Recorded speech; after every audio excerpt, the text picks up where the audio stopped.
नमस्कार मेरे प्रिय भाइयों और बहनों। जैसे कि आज से 2 दिन पहले आप लोग के अनुरोध पे मैंने 16 पॉइंट पर कुछ बोला था। 16 पॉइंट का मतलब ही है षोडश विधि, जो आनंद मार्ग सोसाइटी में बहुत ही, और कह सकते हैं कि षोडश विधि आनंद मार्ग जीवन शैली का आधार है और ये सुरक्षा कवच है। वो मैं डिटेल बताया। उसमें 16 पॉइंट में मैं 9वां पॉइंट तक डिस्कशन किया था, इलैबोरेट करने का अपना कोशिश किया। उसमें 9वां पॉइंट में एक आता है जो सेवा है, यो यज्ञ है। तो यज्ञ किस चीज में आता है? वो तप में आता है। तप तो जनरली तप के बारे में हम लोग जब सुनते हैं, बचपन से ही सुनते हैं कि तप का मतलब होता है एक तरह का कष्ट, एक तरह का पीड़ा। अर्थात जब भी आप कुछ अपना लक्ष्य को प्राप्त करना चाहते हैं, आपका जो फिक्स्ड गोल है उसको जब प्राप्त करना चाहते हैं, तो उसके लिए आपको कठिन परिश्रम करना पड़ता है, उसके लिए कठिनाइयों का सामना करना पड़ता है। तो यहां पर जो तपह का मतलब ही बताया था कि यज्ञ का मतलब है पितृयज्ञ, भूत यज्ञ, आध्यात्म यज्ञ और नृ यज्ञ। तो कोई भी यज्ञ जब करने जाएंगे तो कठिनाइयां होंगी, कष्ट होगी।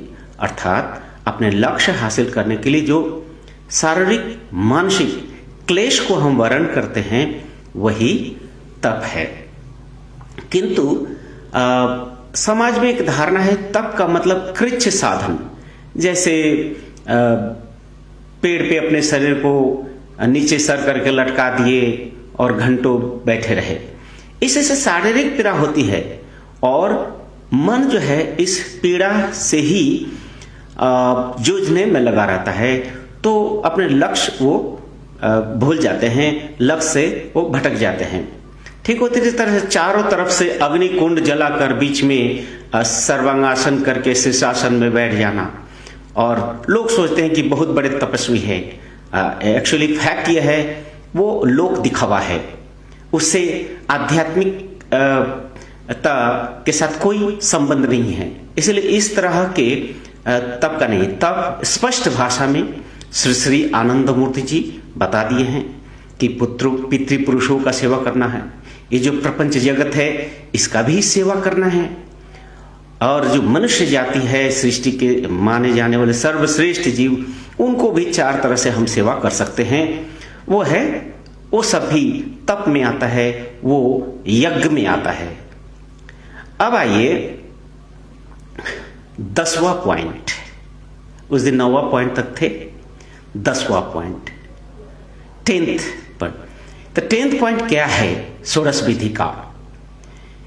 यहां पर लिखा गया non compromising stickiness and faith regarding the sanctity of इष्ट।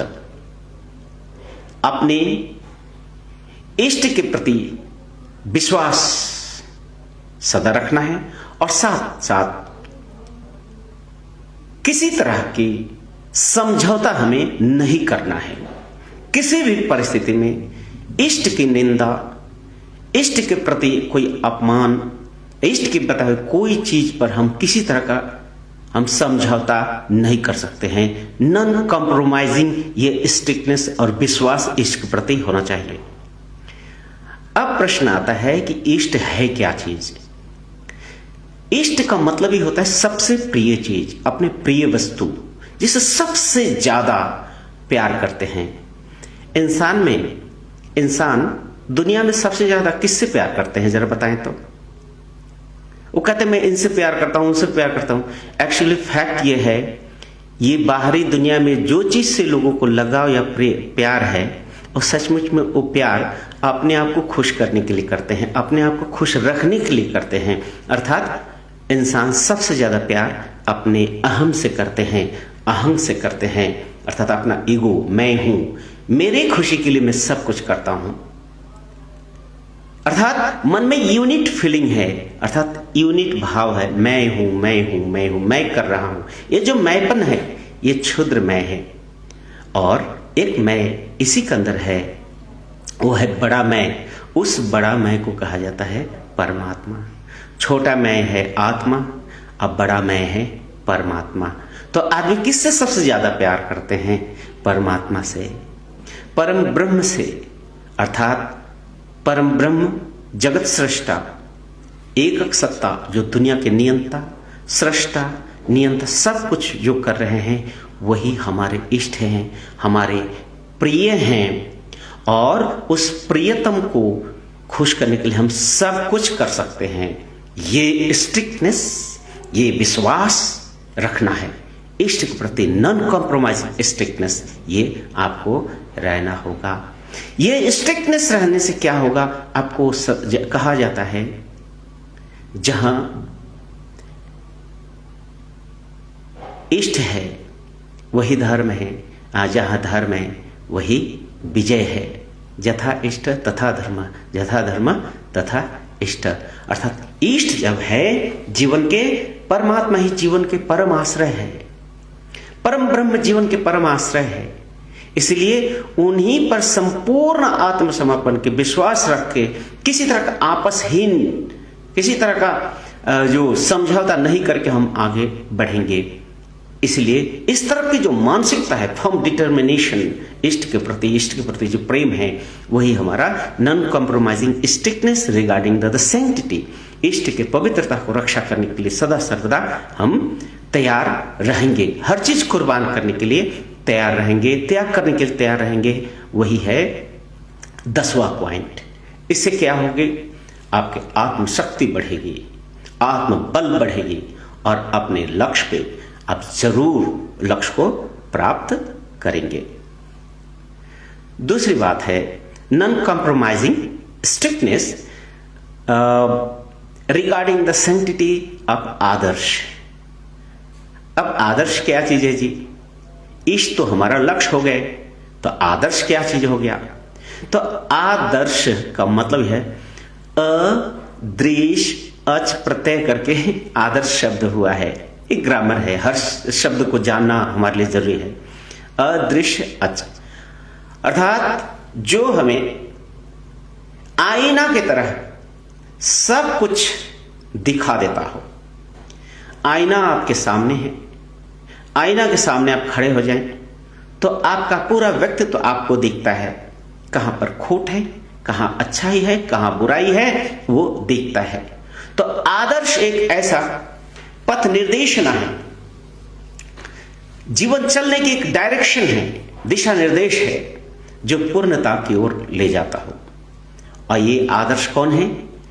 इष्ट के बताए हुए जो दिशा निर्देश है वही हमारे जीवन के लिए आदर्श है।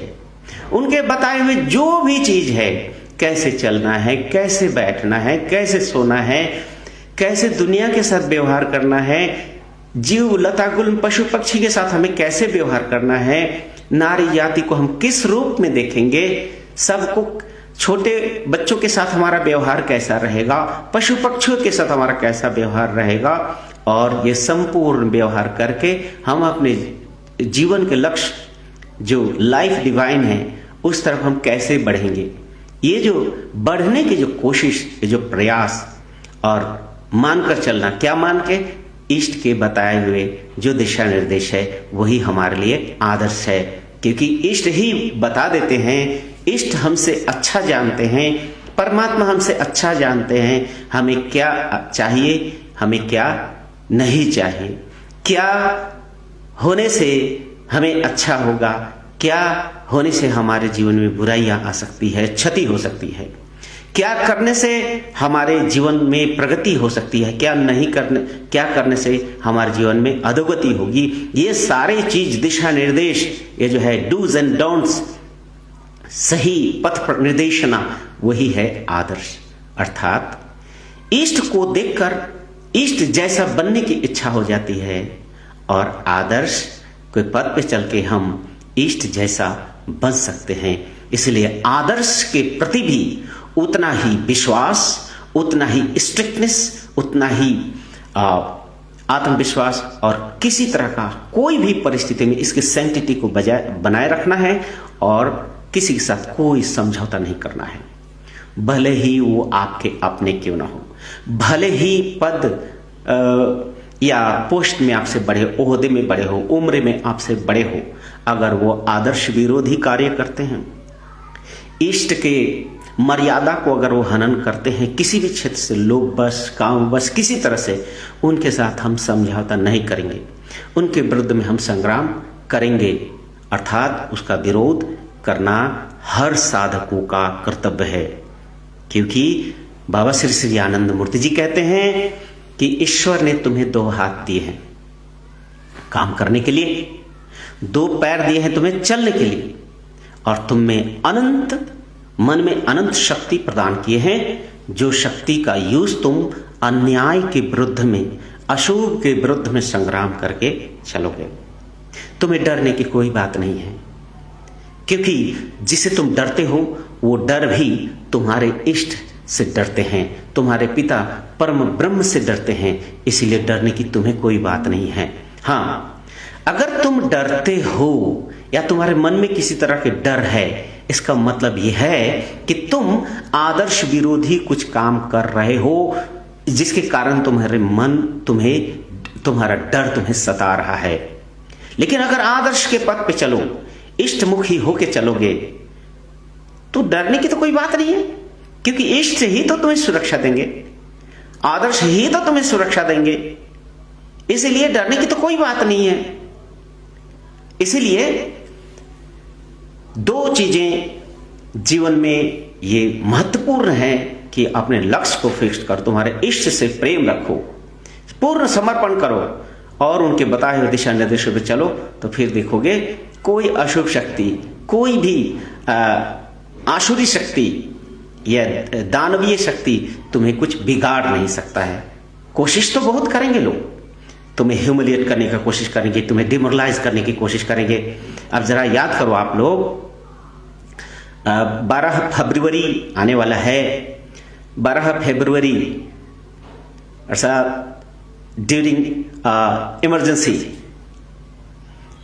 में, भारत में इमरजेंसी में बाबा श्री श्री आनंद मूर्ति जी को क्या किया, उन लोगों ने जेल डाल दिया और जेल में उनको पॉइजन दिया मारने के लिए इंजेक्शन के द्वारा। दरभंगा का वो डॉक्टर थे जो बांकीपुर सेंट्रल जेल के डॉक्टर थे, वो मुस्लिम समुदाय के थे डॉक्टर, उसका नाम एग्जैक्ट हम कभी मौका मिले तो आपको मैं बता दूं, नीलकंठ दिवस में जरूर उनका नाम, उनका घर, ये सारा मैं बता दूंगा। वो व्यक्ति ने तत्कालीन प्रधानमंत्री इंदिरा गांधी सरकार के दबाव में बाबा श्री श्री आनंद मूर्ति जी को जहर दिया, पॉइजन किया। वो भी छोटा मोटा पॉइजन नहीं था, जानलेवा पॉइजन पोटेशियम साइनाइड था, जिसके टच करने से आदमी मर जाता है।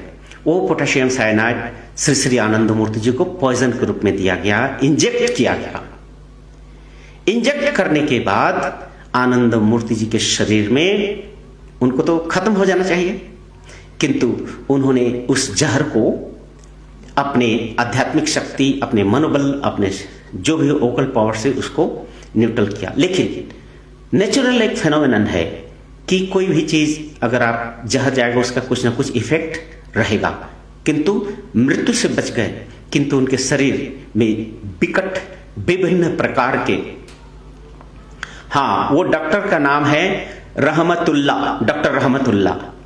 मेरे प्यारे भाई दादा विश्व, आपने ये नाम देके मुझे बहुत ही उपकार किए, धन्यवाद, तहे दिल से आपको थैंक्स।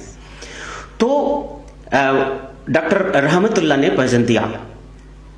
अब बात आई कि पॉइजन देने के बाद किसने पॉइजन दिया भाई, उसका तो एक इंक्वायरी होनी चाहिए ना। तो श्री श्री आनंद मूर्ति जी ने, उन्होंने रॉयटर और चीफ जस्टिस ऑफ इंडिया और यूएनओ को अपने हाथों से चिट्ठी लिखा है आनंद मूर्ति जी ने जेल से, कि मुझे ये दवाई के नाम पर क्या दिया गया जिसका रिएक्शन है सर, इसका मुझे जुडिशियरी इंक्वायरी चाहिए। उन्होंने सीबीआई, सीआईडी इसका इंक्वायरी, उन्होंने जुडिशियरी इंक्वायरी मांगा, लेकिन कौन देता, कौन वो इंक्वायरी कमीशन बैठा था? आखिर में कोई इंक्वायरी कमीशन बैठी नहीं। तो आनंद मूर्ति जी ने उनके प्रोटेस्ट में अपने आदर्श को बचाने के लिए और उसका प्रोटेस्ट करने के लिए आनंद मूर्ति जी उपवास किए।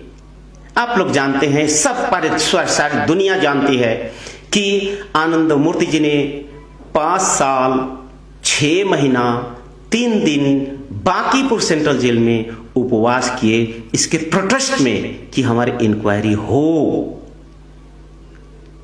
और उनके इस उपवास को भंग करने के लिए हमारे पूर्व प्रधानमंत्री श्री अटल बिहारी वाजपेयी पहुंचे थे बांकीपुर सेंट्रल जेल में, और दिल्ली के इमाम अब्दुल्ला बुखारी भी वो गए थे उनके फास्टिंग ब्रेक करने के लिए। जब ये दोनों महाशय गए और बोले, बाबा आप अपना उपवास तोड़ लीजिए बाबा, जब आप ही नहीं रहेंगे तो आपकी ये संस्था क्या होगा, तो आप ही खत्म हो जाएंगे, तो आपके विश्व का ये जो के कल्याण के लिए आए हैं कैसे, ये तो अपूर्ण रह जाएगा। तो बाबा आनंद मूर्ति जी ने वाजपेयी जी को और अब्दुल्ला बुखारी जी को बोले कि देखिए, मैं तो आदर्श के लिए, एक सुंदर मानव समाज बनाने के लिए, समाज में धर्म को प्रतिष्ठा करने के लिए, एक शोषण मुक्त समाज बनाने के लिए इस धरती पे आया हूं। वही हमारा आदर्श है, और उस आदर्श के लिए अगर मेरी मौत भी आ जाए तो कोई परवाह नहीं, किंतु अशुभ शक्ति के साथ हम किसी तरह का समझौता नहीं कर सकते हैं। उसी समय श्री श्री आनंद मूर्ति जी ने कहा था, do for ideology, die for ideology, be one with your ideology. आदर्श के लिए जियो, आदर्श के लिए मरो, आदर्श के साथ मिलजुल कर एक हो जाओ, क्योंकि आदर्श ही, आदर्शवान व्यक्ति ही वो अपने लक्ष्य तक अपना लक्ष्य हासिल कर सकते हैं। तो आखिर तक 1978 तक उसका कोई इंक्वायरी नहीं हुआ। आखिर में बाबा श्री श्री आनंद मूर्ति जी जेल से इमरजेंसी खत्म हुई, वो हर तरह के एलिगेशन से मुक्त हो गए, और आज आनंद मार्ग पूरे विश्व के 186 देशों में काम कार्यरत है। तो आप जरा सोचिए, अब्दुल्ला बुखारी जैसे व्यक्ति, अटल बिहारी वाजपेयी जी भी वो जानते थे कि आनंद मूर्ति जी और आनंद मार्ग प्रति अत्याचार हो रहा है, किंतु आनंद मूर्ति जी को प्रलोभन दिया गया था कि आपको इंडिया का कौन सा मिनिस्ट्री चाहिए, आपको कितने आश्रम चाहिए, कितने मंदिर चाहिए, कितने स्कूल यूनिवर्सिटी चाहिए, सब दूंगा, लेकिन आप जो है, आपने जो प्राउड फिलॉसफी दिया है, प्रगतिशील उपयोगी तत्व दिए हैं, इसको आप विड्रॉ कर लो। इंटरनेशनल साजिश के तहत आनंद मूर्ति को पॉइजन दिया गया था, किंतु आनंद मूर्ति जी अपने लक्ष्य और अपने आदर्श से तनिक भी टस से मस नहीं हुए। यही शिक्षा श्री श्री आनंद मूर्ति जी हमें देते हैं कि non compromising strictness and faith regarding the sanctity of stand आदर्श, ये मुझे आत्मबल देता है, ये जीवन जीने का हमें रसद देता है, हमें जीवन जीने का प्रेरणा देता है। इसलिए इष्ट और आदर्श के प्रति किसी तरह का समझौता नहीं होना चाहिए, किसी भी परिस्थिति में नहीं होना चाहिए, किसी व्यक्ति के साथ नहीं होना चाहिए, किसी भी शक्ति के साथ में किसी तरह का समझौता नहीं हो सकता है। 13 पॉइंट क्या है? Non compromising strictness and faith regarding the sanctity of conduct rules. Conduct rule क्या है? आचरण विधि। आप लोग जानते हैं, ये कहना बहुत जरूरी है, ऋषि वशिष्ठ, ऋषि विश्वामित्र, ऐसे ऋषि जो ब्रह्मत्व को प्राप्त कर लिए, उनके भी पग डगमगा गए थे, क्योंकि आध्यात्मिक पथ पे चलते वक्त कुछ ना कुछ ऐसी शक्ति आती है जो आपको पीछे की ओर खींचती है, आपको पतन का कारण बनना चाहता है। अगर आपका लक्ष्य अगर ठीक नहीं हुआ, अगर आदर्श आपका सही नहीं हुआ, तो फिर आप लक्ष्य भटक सकते हैं। अतीत में ऐसे बहुत ऋषि, और इसीलिए भगवान श्री श्री आनंद मूर्ति जी इसकी जरूरतों को समझे। उन्होंने सोचा जो समाज का निर्माण हम करना चाहते हैं, उस समाज के जो व्यक्ति हैं, व्यक्ति समाज का कच्चा रॉ मटेरियल्स हैं, इनका आचरण अगर सही रहेगा, मजबूत रहेगा, तो हजारों लाखों साल तक मानव जाति के लिए शांति दूत बन के रहेगा, मानव जाति का लिए प्रेरणा बन के रहेगा। आप लोग जानते ही हैं आज के समाज में बहुत सारे स्वघोषित भगवान जन्म लिए हैं, सेल्फ डिक्लेयर्ड गॉड, जिनका आध्यात्मिकता से कोई मतलब नहीं है। कथा वाचन करके, प्रवचन देके लाखों लोगों, करोड़ों लोगों को अपना शिष्य बना लिए, लेकिन व्यक्तिगत जीवन की जो चरित्र इतना घिनौना, इतना गिरा हुआ आया कि लोग शर्मा रहे हैं आज। इसलिए आनंद मूर्ति जी अपने शिष्यों के लिए, सिर्फ शिष्यों के लिए नहीं, संपूर्ण मानव जगत के लिए एक आचरण विधि दिया है कि इस विधि का पालन करोगे तो जीवन में कभी पतन का तुम्हें सम्मुखीन होना नहीं पड़ेगा, पतन तुम्हारे जीवन में नहीं होगा। इसलिए आचरण विधि एक सुरक्षा कवच है, गार्ड है, और उस ट्रैक पे अगर हम चलेंगे तो कभी भी डिरेल्ड नहीं होंगे। इसलिए भगवान आनंद मूर्ति जी ने कंडक्ट रूल्स पे जोर दिए हैं, अर्थात non compromising strictness regarding the sanctity of faith and conduct rule, अर्थात हमें अपने आचरण विधि पर भी आपस मान लीजिए कंडक्ट रूल में हर आनंद मार्गी को 2 उपवास करना है, कंपलसरी है, एकादशी में 2 उपवास करना ही है। अब कभी चिलचिलाती धूप है, गर्मी है, उस समय अगर आपका मन थोड़ा सा भी, अरे थोड़ा सा पानी पी लेने से क्या हो जाएगा, अरे थोड़ा ग्लूकोज पी लेंगे क्या हो जाएगा, मर थोड़ी ही जाएंगे। अरे भाई अगर नहीं भी पियोगे थोड़ी मौत आएगी। हाँ, अगर पी लोगे तो तुम्हारी आत्मशक्ति जरूर कम हो जाएगी, अगर पी लोगे तो तुम्हारी मनोशक्ति, जो तुम्हारी इच्छा शक्ति, मनोबल जरूर कम हो जाएगा। इसलिए आचरण विधि का जो नियम, जैसे आनंद मूर्ति कहते हैं कि देखो जी, कोई भी साधक जो है, स्पिरिचुअल साधक, होटलों में भोजन नहीं करेंगे और नॉन वेजिटेरियन भोजन देकर वो भोजन नहीं करेंगे। तो बहुत सारे ऐसे लोग हैं शौकिये तौर से तरीके से क्या करते हैं, क्या बनाए हैं भाई, तो वेजिटेरियन मीट बनाए हैं। अरे मीट तो मीट होता है, वेजिटेबल तो वेजिटेरियन मीट क्या होता है। वेजिटेरियन एग बनाए हैं, वेजिटेरियन फिश बनाए हैं, अर्थात आपके मन में कहीं ना कहीं फिश, अंडे के प्रति वो लालच है जो आप वेजिटेरियन के माध्यम से देखते हैं। तो आप याद रखिएगा, मनो करोति कर्माणि, मन ही कर्म करता है। तो अगर फिश, अंडे का चिंतन करेंगे तो आपका भोजन शाकाहारी होते भी वो तामसिक हो जाएगा। इसलिए इस क्षेत्र में कंप्रोमाइज नहीं करना है कभी। जितना कंप्रोमाइज करते जाओगे उतना ही आप ढीले होते जाओगे, लूज होते जाओगे, and you will be the loser on spiritual path. इसलिए non compromising strictness regarding the sanctity and faith, तो किसके प्रति, हमारे कंडक्ट रूल के प्रति वो रहना है। उसके बाद है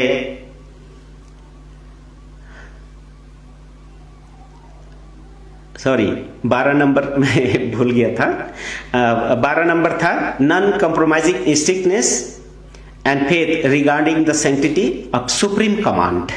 सुप्रीम कमांड, आनंद मार्ग में हर साधक सुप्रीम कमांड को पढ़ते हैं। सुप्रीम कमांड का मतलब क्या है,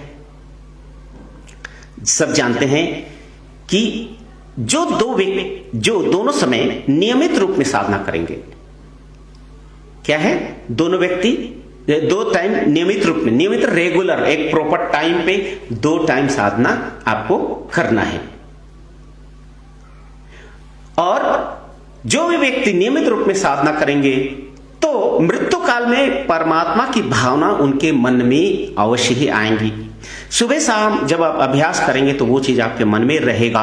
इसलिए जीवन के हर श्वास प्रश्वास में परमात्मा की याद, एवं मृत्यु में भी वही, मृत्यु के समय भी वही याद आएंगे। और मृत्यु के समय में, मृत्यु मतलब ये श्वास त्यागा, जहां त्यागा वो कहा इष्ट का नाम लेते, तो आपका श्वास कहा गया इष्ट के साथ मर्ज कर गया। इसलिए उनको तो मुक्ति होना ही है, इसलिए दोनों टाइम में साधना करना होगा और नियमित रूप से करना होगा। लेकिन यहां पर एक लोचा मतलब थोड़ा सा कंडीशन आनंदमूर्ति जी लगा दिए हैं। वो कंडीशन क्या है कि यम नियम के बिना साधना नहीं हो सकती। यम नियम के बारे में इससे पहले भी डिस्कशन की, फिर थोड़ा सा सिर्फ बता देते हैं कि कोई भी गृह निर्माण अगर करते हैं तो उसका जो फाउंडेशन स्टोन है वो मजबूत होना चाहिए। फाउंडेशन अगर मजबूत है तो घर भी मजबूत होगा और टिकाऊ होगा। इस तरह ये जो हमारा जो यम नियम की जो साधना है, ये फाउंडेशन स्टोन है, यही नैतिकता का आधार है, यही नैतिकता है। अहिंसा, सत्य, अस्त्य, परिग्रह, ब्रह्मचर्य, शौच, संतोष, तप, स्वाध्याय, ईश्वर प्रणिधान, ये 10 प्रिंसिपल्स है। ये 10 प्रिंसिपल जीवन को इतना मजबूत कर देता है, इतना मजबूत कर देता है कि कितना भी आंधी तूफान क्यों ना है, अशुभ शक्ति कितने भी शक्ति अपना प्रदर्शन क्यों ना करे, मनुष्य को हिला नहीं सकता है। इसलिए यम नियम के बिना साधना नहीं हो सकती है। तीसरी बात यह है कि दूसरों को सत पथ का निर्देशन करना है। धर्म का पथ क्या है, सही धर्म क्या है, सत्य सनातन क्या है और मजहब क्या है, इसको समझा देना होगा। प्रार्थना, अर्चना, बंधन, ये सबसे अलग है साधना, जो साधना मनुष्य के लक्ष्य तक पहुंचाएगा ही। इसलिए ये जो यहां पर बताया गया है कि सुप्रीम कमांड जो है, सुप्रीम कमांड को पालन भी करना है। वो जो तीनों निर्देश है, दोनों टाइम साधना करना, यम नियम का पालन करना और दूसरों को इस पद पे लाने का चेष्टा करना, ये तीनों काम हर साधक का कर्तव्य बनता है। हर साधक और हर इंसान का ये कर्तव्य बनता है, तभी अपने जीवन देवता को वो प्राप्त कर सकते हैं। 14th नंबर जो है वो है शपथ, ओथ। शपथ के बारे में तो सब जानते हैं कि आनंद मार्ग साधना में प्रवेश करने के पहले, अर्थात आनंद मार्ग की दीक्षा तांत्रिक दीक्षा होती है और तांत्रिक दीक्षा के लिए तंत्र अभिषेक होता है, अभिषेक होता है, जिसे राज्य अभिषेक होता है, राजकुमारों का अभिषेक होता है। उसी तरह से हर साधक को तंत्र अभिषेक कहा जाता है। तो ये जो शपथ वाक्य है, हर आनंद मार्गी साधना के पहले सीखते हैं, वो शपथ वाक्य को सुबह उठते ही उसको स्मरण करना बहुत ही जरूरी है, क्योंकि वो तीनों शपथ ही यम नियम है। वो तीनों शपथ ही आपको इष्ट और आदर्श को याद दिलाएगा और जीवन में क्या करना चाहिए। इसीलिए सुबह सुबह इष्ट अपने शपथ को याद करना बहुत ही जरूरी है, जिससे कि आपका पथ, आपका मन कभी ना भटके। उसके बाद है जो 15वां है वो धर्म चक्र है। ये धर्म चक्र का जो सिस्टम है बुद्धिज्म में देखा गया है। धर्म चक्र का मतलब धर्म की गति, धर्म का जो पहिया वो रुकना नहीं चाहिए, उसको चलते रहना है, कंटिन्यू रखना है। तो बुद्ध में भी धम्म चक्र है और आनंद मार्ग में भी धर्म चक्र है। तो धर्म चक्र का मतलब ही है हर इंसान अपने व्यक्तिगत जीवन में साधना करते हैं, वो करेंगे ही, लेकिन सामूहिक जीवन में भी साधना का मूल्य है। कहा जाता है कि सामूहिक मानसिक शक्ति ग्रह नक्षत्र निहारिकाओं के जो गति है उस मूवमेंट को भी चेंज कर देता है, डायरेक्शन चेंज कर देता है। माने कलेक्टिव मेंटल फोर्स इतने ताकतवर होते हैं। आप जानते हैं कि मनुष्य का मन इस लाइट्स के वेलोसिटी से भी ज्यादा भागती है। तो एक एक मनुष्य का मन का गति कितना तेज है, कितना पावरफुल है, उसमें कितने शक्ति है, कितने डायनामिज्म है।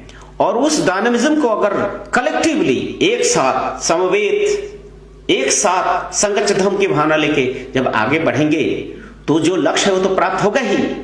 और आप जो जानते ही हैं, जैसे मिलिट्री लोग जब पीटी पैरेड करते हैं, उनका फुट स्टेप जो है वो बड़े बड़े ब्रिज को हिला देता है। तो ये जो धर्म चक्र जो है, आध्यात्मिक साधना, एक साथ जब हजारों लोग ध्यान में बैठ जाएंगे, एक साथ जब लोग कीर्तन भजन करेंगे, वो जो तरंग है वो ऋणात्मक शक्तियों को नाश कर देता है और पॉजिटिव शौर्य वीर्य को बढ़ाता है। इसलिए ये जो धर्म चक्र की जो व्यवस्था है, मनुष्य में एकता लाती है, मनुष्य में एक साथ जीने का तरकीब सिखाता है। मनुष्य जब भी सामूहिक जीवन में जाते हैं तो अपने स्वार्थ को भुलाना पड़ता है। आप जानते हैं, व्यक्ति स्वार्थ जब समाज के सामने आ जाता है बड़ा होकर, तो समाज का प्रगति रुक जाती है। इसीलिए जो कलेक्टिव साधना है, कलेक्टिव साथ अगर एक साथ चलेंगे तो क्या होगा, तो आपको अपने स्वार्थ को त्याग के समष्टि या समाज के स्वार्थ के साथ जब मर्ज कर देंगे तो क्या होगा, जीवन में पतन का, पीछे हटने का कहीं रास्ता नहीं मिलेगा। इसीलिए समस्त दुनिया के समस्त भाई बहनों को धर्म चक्र में अटेंड करना चाहिए। मेरे प्यारे भाइयों बहन जो आनंद मार्ग में नहीं आए हैं, जहां भी आनंद मार्ग का सेंटर है, आप लोग भी वहां अटेंड करें, वहां अटेंड करके वहां पर साधना सीखें और संपूर्ण मानव जाति को एक सूत्र में बांधे, मानवता प्रेम के सूत्र में, आध्यात्मिक बंधन के डोर में बांधे। एक ही भावना रहे कि परम पिता परमेश्वर परम ब्रह्म वो हमारे पिता हैं, प्रकृति हमारी माँ है, सृष्टि के जितने जीव जगत है सब लोग हमारे प्रिय आत्मीय जन हैं, हमारे परिवार के सदस्य। ये भावना, संगच्छ धम की भावना धर्म चक्र में ही जनरेट होता है। इसलिए धर्म चक्र का जीवन में बहुत बड़ा महत्व है। और last 16th point, CSDK। C का मतलब कंडक्ट रूल्स पहले ही बता दिए। S का मतलब होता है सेमिनार। सेमिनार का भी अभी आप सेमिनार का फेज हम लोग का चल रहा है पूरे वर्ल्ड में। फर्स्ट डायसिस का सेमिनार चल रहा है। तो सेमिनार का जनरली लोग जानते हैं कि बड़े बड़े ऑफिसर्स, बड़े बड़े ब्यूरोक्रेट्स, बड़े बड़े बुद्धिजीवी सेमिनार्स करते हैं। बहुत बड़े बड़े सब्जेक्ट को लेकर जटिल जटिल समस्याओं का पर वो चर्चा करते हैं, करके समाज को एक दिशा निर्देश देते हैं।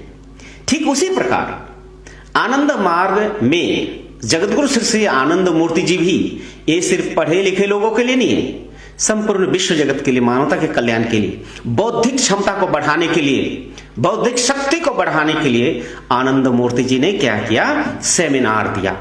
जटिल से जटिल विषयों को सरल भाषा में सिंप्लीफाई करके यहां पर समझाया जाता है, वो पढ़े लिखे हो या अनपढ़ हो। जैसे सृष्टि चक्र क्या है, सृष्टि कैसे हुआ, परम ब्रह्म क्या है, कॉस्मिक फैक्टर क्या है, कॉस्मोलॉजी क्या है, कॉस्मोलॉजिकल ऑर्डर क्या है, फिजिक्स क्या है, मेटाफिजिक्स क्या है, माइक्रोवाइटम क्या है, एनर्जी क्या है, मैटर क्या है, जगत के साथ जीव का संबंध क्या है, मनुष्य की सृष्टि कैसे हुई। तो ऐसे जब हम सेमिनार्स करेंगे, सेमिनार में एक एक विषय पे गहन अध्ययन करेंगे, डिबेट करेंगे, एक्सटेम्पोर करेंगे, तो आपका नॉलेज एनहेंस होगा। और साथ ही साथ मन में जितने सारे, आप जानते हैं कंफ्यूजन जो होता है, कंफ्यूजन सबसे बड़ा बाधा होता है मानसिक मन की प्रगति के लिए। तो सारे शंका ये खत्म हो जाएंगे और मन को नया ऊर्जा मिलता है। इसलिए सेमिनार सबको अटेंड करना चाहिए। सेमिनार अटेंड करके, इसलिए बाबा ने बोले seminar seminar more seminar, village level seminar, seminar करते जाना है, सेमिनार करते जाना है, गांव गांव तक, जन जन तक आनंद मार्ग जो आदर्श है, इस आदर्श को पहुंचाना है। इसीलिए ये सेमिनार की व्यवस्थाएं हैं, इसीलिए ये कंपलसरी है। 16 पॉइंट हर आनंद मार्गियों के लिए, संपूर्ण विश्व के जगत के लिए है। इसीलिए 16 पॉइंट कंडक्ट रूल तो पालन करेंगे। कंडक्ट रूल का एक अंग है ये सेमिनार। और दूसरा बड़ा चीज है, तीसरा CSDK ड्यूटी। आज दुनिया में सब अपने अधिकार के लिए लड़ते हैं। हमारा ये अधिकार है, हमारा ये अधिकार है, अधिकार हम छीन के लेंगे, जरूर करने मूवमेंट करेंगे, लड़ाई करेंगे, सिर्फ अधिकार की बातें करते हैं। आनंद मूर्ति जी यहां अधिकार की बातें नहीं करते हैं, क्योंकि कुछ जन्मजात अधिकार मनुष्य को है, वो उससे कोई छीन नहीं सकता है। जीने का अधिकार उनसे कोई छीन नहीं सकता है। जिएंगे, लेकिन किसके लिए? दूसरों के लिए जिएंगे। जिएंगे किसके लिए? इस दुनिया के लिए जिएंगे। आए हैं सिर्फ अपने लिए नहीं, इसलिए कर्तव्य पालन, ड्यूटीफुलनेस, कर्तव्य बोध, रिस्पॉन्सिबिलिटी, आपको रिस्पॉन्सिबल होना होगा।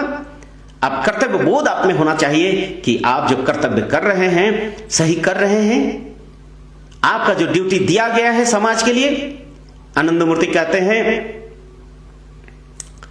Society, you have no expectation from society, but the society has a great expectation from you. समाज को आपसे बहुत उम्मीद है, आप समाज से उम्मीद मत कीजिए, क्योंकि समाज अगर सुरक्षित है तो आप भी सुरक्षित है। इसलिए समाज के सुरक्षा के लिए आप काम करें तो देखेंगे आप भी खुद सुरक्षित हो जाएंगे। इसलिए अपनी ड्यूटी, बहुत बड़ा दायित्व है मानव जाति को अंधविश्वास को संस्कार, शोषण से मुक्त करना है। भाव जड़ता के जो जंजीर है वो जगतदल पत्थर की तरह मनुष्य के सीने में बैठा हुआ है, उसके विरुद्ध में संग्राम करना, लोगों को जागरूक करना, चेतना जगाना, यह सद्विप्रो का कर्तव्य है। हम सभी आनंद मार्गियों का कर्तव्य है। ये करके लोगों को जागरूक करें उनके कर्तव्य के प्रति, क्योंकि कर्तव्य निष्ठा बिना आप आध्यात्मिक जगत में, किसी भी जगत में, भौतिक जगत में भी आप आगे नहीं बढ़ सकते हैं। इसलिए भौतिक हो, मानसिक हो या आध्यात्मिक हो, तीनों क्षेत्र में कर्तव्य निष्ठा, ड्यूटीफुलनेस जरूरत है। आपको कौन कर्तव्य सिखाएगा, कौन बताएगा? नहीं, आपको जो सामर्थ्य है उस गिलहरी के जैसे, एक गिलहरी को जो सामर्थ्य, उस सामर्थ्य के अनुसार अपना कर्तव्य आप निभाते जाएं। जितना भी है, गिलहरी है तो गिलहरी जैसा काम करो, हाथी है तो हाथी जैसा काम करो भाई, ये पंछी है तो पंछी जैसा काम करो। जो भी सामर्थ्य परमात्मा ने दिए हैं, किंतु ईश्वर ने तो तुम्हें तो अनंत शक्ति दिए हैं, उस शक्ति को समझो और उस शक्ति का प्रयोग अपने कर्तव्य बोध को अपने दिखाओ कि तुम्हारा कर्तव्य क्या है।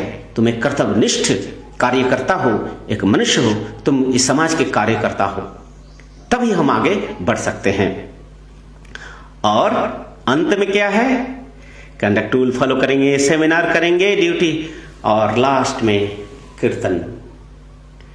बाबानम केवलम, बाबानम केवलम, बाबानम केवलम, बाबानम केवलम। सब कुछ सर्व कर्म ब्रह्म में समाहित कर देना। ब्रह्म कर्म समाधिना। बाबा, हे बाबा तुम ही एक सत्य है, हे परम पिता, हे परम ब्रह्म। किसी भी परिस्थिति में तुम्हें न खो दूं। हे जीवन के ध्रुव तारा, जीवनेर ध्रुव तारा भूलो ना रे, जीवनेर ध्रुव तारा भूलो ना रे। इसलिए हे मेरे जीवन के ध्रुव तारा भूलना नहीं। बावनम केवलम कीर्तन करते हुए, व्यक्तिगत जीवन में, सामूहिक जीवन में कीर्तन करते हुए उस आध्यात्मिक स्तर के परम शिखर पे हम पहुंचेंगे। वही जीवन का लक्ष्य है। इसीलिए ये जो 16 पॉइंट है, 16 पॉइंट ही एकमात्र पथ है, सुंदर सा मेथोडोलॉजी है। इस मेथोडोलॉजी के माध्यम से संपूर्ण मानव जगत को अंधकार से प्रकाश की ओर ले जा सकते हैं, तमसा से प्रकाश की ओर ले जा सकते हैं, जड़ता से सूक्ष्मता की ओर, चैतन्य की ओर ले जा सकते हैं, खंड से अखंड की ओर ले जा सकते हैं, मृत्यु से अमृत की ओर ले जा सकते हैं। इसलिए खुद जीवन में पालन करें और सबको पालन करने के लिए मदद करें।